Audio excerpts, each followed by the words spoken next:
Bonjour à tous, aujourd'hui on va voir une nouvelle vidéo rapide et concise sur le fait qu'il ne faut jamais se fier à l'expéditeur affiché d'un mail puisque ça fait partie des en-têtes d'un mail qui peuvent être simplement et rapidement modifiés.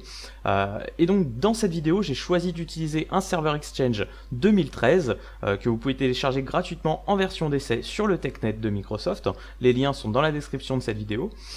Sur lequel j'ai configuré un connecteur d'envoi que j'ai lié au serveur SMTP de mon FAI, donc smtp.free.fr, et sur lequel j'ai créé un domaine d'approbation par défaut en youtube.fr.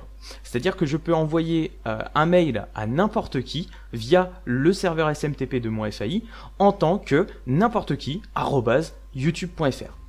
On passe tout de suite à la partie pratique.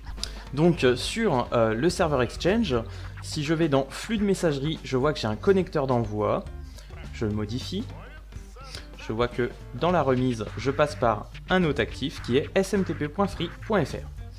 La méthode d'authentification, il n'y en a pas, puisque je suis usager free, donc j'ai le droit d'utiliser leur serveur SMTP.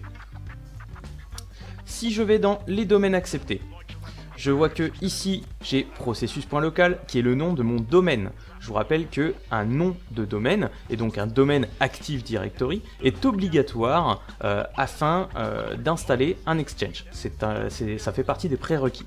Petite précision, j'en profite pour vous dire que sur du Windows Server 2016, vous ne pouvez pas installer un serveur Exchange sur le même serveur qui contient l'Active Directory. Je me suis fait avoir, alors faites attention avec ça.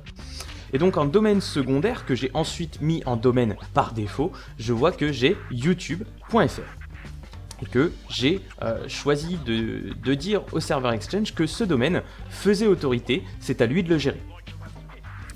Dans les destinataires, je vois que j'ai une boîte mail administrateur qui est créée, et donc j'ai pu modifier mon administrateur en lui mettant une adresse de messagerie en administrateur@youtube.fr.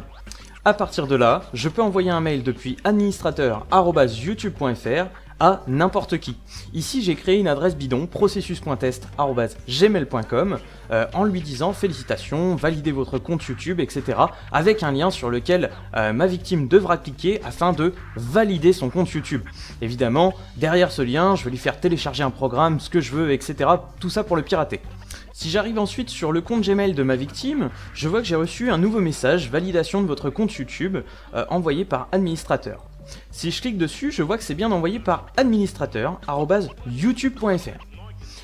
Je peux cliquer sur le lien pour me faire pirater, ou alors je peux ici afficher l'original, qui va me permettre en fait de voir toutes les en-têtes du mail. Ici, je vois qu'en réalité, le mail est envoyé donc sur les serveurs MX de Google et j'en passe, et qu'il a été envoyé en vérité par Exchange R2, qui est le nom de ma machine, .processus.local, qui est le nom de son domaine, suivi de mon adresse IP publique, qui est en fait une adresse IP renvoyée par smtp3-g21.free.fr, qui dispose, eux, d'un serveur SMTP postfixe. Voilà, donc tout ça pour vous dire qu'il faut toujours faire attention à la source de vos messages. Tout le monde, sur n'importe quel client de messagerie, peut regarder les en-têtes d'un mail et donc vérifier l'identité du serveur qui a envoyé le mail. Là par exemple, on se doute très bien que exchange r2.processus.local n'est pas du tout un serveur d'envoi de mail de youtube.fr. Et donc, on s'en doute, c'est complètement du spam. J'espère que cette vidéo vous aura plu. Si c'est le cas, n'hésitez pas à laisser un petit pouce bleu et à vous abonner à la chaîne. Et je vous dis à très vite pour de nouvelles vidéos. Au passage, vous êtes plus de 3000. Merci beaucoup.